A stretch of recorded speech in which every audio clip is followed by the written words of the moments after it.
Hello guys and welcome to today's video, and today I'm going to be sharing with you my best Black Ops 7 beta settings plus my GameSir G7 Pro setup that I am currently using in the Black Ops 7 beta. If you've already seen my video about the GameSir G7 Pro setup, you can feel free to skip this. There will be timestamps down below to get you to those all-important Black Ops 7 beta settings, so you guys can use those settings and make use of the next 5 days or so that are left of the beta, and hopefully have a blast using these settings. But I know some of you have been looking for this, and I'm going to share that with you guys today. So let's get into it. Let's start with these all-important GameSir G7 Pro settings. I'm not going to go crazy with it. I'm just going to kind of show you and talk very little about it.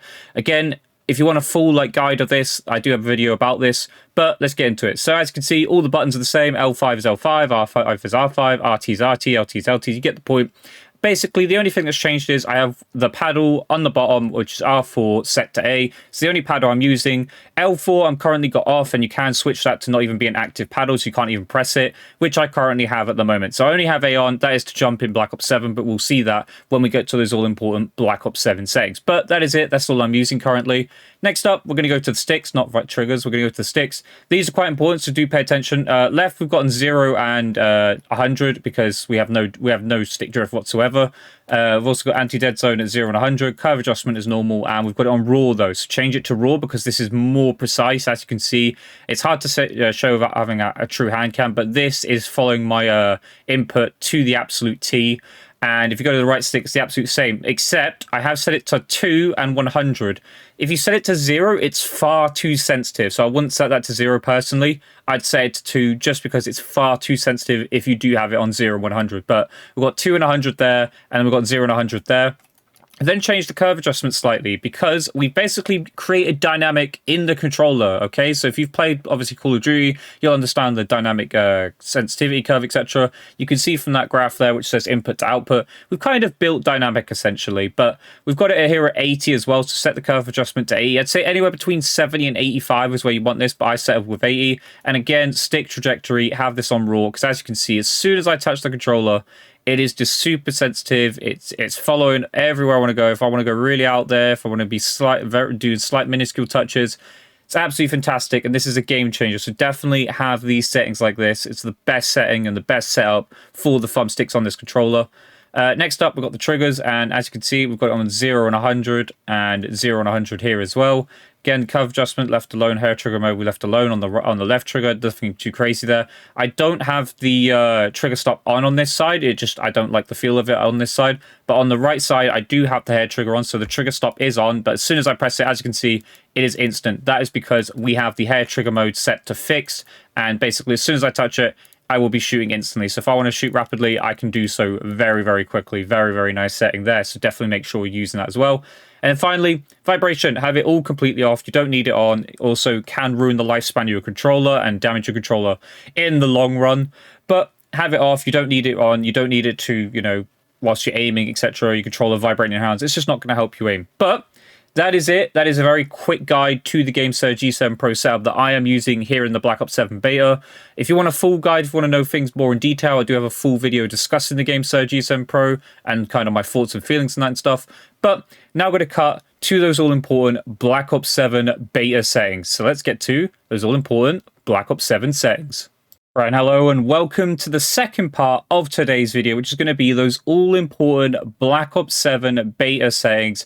If you've come from the GameSir G7 Pro setup, you of course know that we're going to be using them alongside the GameSir G7 Pro settings. And for those of you who skipped that part, welcome. This is the Black Ops 7 settings, and we're going to start off, of course, those all-important Black Ops 7 controller settings. Let's get into it. Edit button layout, tactical. The reason you want tactical, as you can see, we're changing the melee to stand, slide, and dive. So this is why we'll be able to slide, dive, etc. I only slide because I'll show you guys in the settings that I've only got the slide on. I don't have the dive on.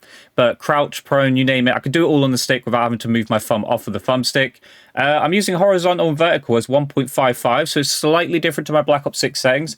But I'd say anywhere between 1.40 and 1.60 is about where you want to be. Obviously, if you're one of those crazy players who can play on 4.4, feel free to do so, but only if you're hitting your shots. You don't need to have the sensitivity super high. You want to make sure that you're just hitting your shots and it's, you're able to be accurate at all times. So I'd say 1.55 is the middle ground for this game, but if you want to go anywhere between 1.40 and 1.65, I'd say that's about perfectly fine.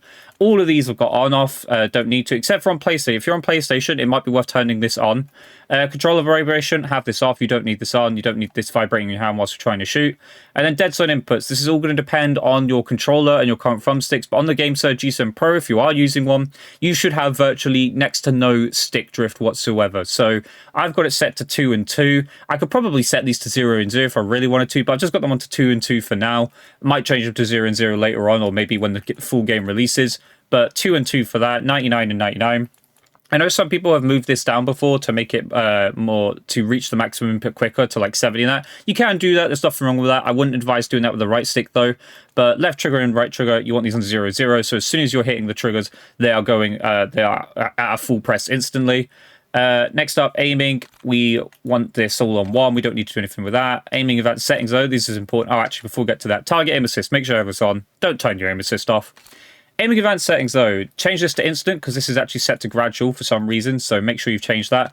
Dynamic, I've got this on 0.68 and I do feel like this is important, something to change. Most people leave this at 1, I've noticed that, but this is definitely something you might want to mess around with. You can leave it at 1 if you want to, if you're perfectly fine with that, but I'd say mess around with this because this does make a big difference to your aim. And I've got it at 0.68 currently, that kind of is my sweet spot. I do it in increments of 0.5 to begin with, so 0.05, so say 0.65 and then 0.70, and then maybe go a little bit down or a little bit up depending on where you're feeling with your aim. But 0.68 is what I'm going with currently. Custom sensitivity zone we're not using at the moment. And that does that for aiming. Movement, okay, sprint assist off, because sprinting in this game will get you absolutely run through, okay? You get caught in a sprint in this game, it seems you have like no chance of actually doing anything to get out of it, even like slide cancelling, all that sort of stuff. Even with the crazy movement, it doesn't seem to be helpful being able to sprint into a gunfight, so don't do that. Have all those off. Mantle assist, have these off, you don't need them on. Crouch assist, have these off. I've got all of these off. In fact, that's supposed to be on sideways only. I'm guessing that's changed for some reason. Corner slice I've got off. I've found that to be not as useful. I don't know. It doesn't seem to be useful. It says corner slice does not affect your aim, but it's where you're sort of like leaning. I don't know. It's a little bit off-putting, so I've got it off. Wall jump assist, sideways only. Have this on. This makes such a big difference to the jumping. A lot of people have said like the jumping feels off or feels horrible. It's because you've probably got this set to off, and you definitely want to have this on. Don't have it on set to on completely because you'll accidentally start jumping off of everything that you touch. But if you have it on sideways only and you jump off any wall, it's so much better. You get more of a oomph, more of a boost compared to just doing it manually. So definitely have sideways only on. Active roll assist I've got off. I've not actually tried to have this on. I don't see why this would be useful. Slide dive behavior I've got on slide only. You can go with hybrid if you want to, but I'd go with slide only just because, again, slide cancelling at the moment isn't really that useful, but you still want to be able to do it anyway. But it doesn't seem to be as effective this year so far. Automatic airborne mantle I've got on anyway. Sprint restore and slide maintain sprint off because, again, getting caught in a sprint in this game seems to be very detrimental at the moment. Most of this doesn't really matter. Wall jump activation, just have it on press. And movement advanced settings, again, I've got single tap to sprint on. Some people are obviously using single tap to run as well. You could use either one you want. But I've got that set to single tap to sprint. But that's what I've got on so far for movement. And then combat, nothing too crazy here. Nothing's changed really. I've got ADS and melee for weapon mount activation. Not really using this game. There's too much movement to really be using that, to be honest, or having a situation where you want to use that. Again, combat advanced settings, nothing too crazy here as well. All pretty much normal stuff that you don't really need to change. And then overlay advanced settings, again, nothing too crazy there. Moving on, the graphics, these are important. Make sure you're getting these right because these do affect your aim. 120 Hz refresh rate. If you can do it, if you have a monitor that's capable, whether you're on PC, Xbox, PlayStation, you could have 120 Hz. Obviously, you're on PlayStation 5, Xbox Series X, etc. If you can, have it on. It makes such a big difference compared to 60 FPS. Gamma and brightness, this is going to depend on your monitor. So for me, it's 47, but this could be 55 to you. Just make sure you've got it set to not visible, barely visible, easily visible, like on the graph. Just follow that graph. Eco made proficiency, it was just on efficiency. It does not affect your in-game settings, does not affect the game, does not make the game perform like less powerful, etc. Don't worry about that. I've just got efficiency. So my Xbox doesn't sound like it's taken off in the menus. All of these, very important. Make sure you have these off. World motion blur, weapon motion blur, depth of field, and fidelity cast. All, oh, hold on. This is supposed to be on. Why is that on? Fidelity cast strength, I have it set to 58, but fidelity cast, have that on. I don't know why that was set to off. Anyway, they're all off. Fidelity cast, have it on, but set it to 58. Don't have it too high because I haven't got any way of testing it right now, but I know for a fact that the higher you set this, the more input delay you get. So you want this on to have like a good looking game, but at the same time, you don't want it too high. Otherwise, the game is going to, like, you're going to have more input delay. Not a noticeable amount, but enough to make those difference in those millisecond gunfights. So definitely have that set to a lower strength.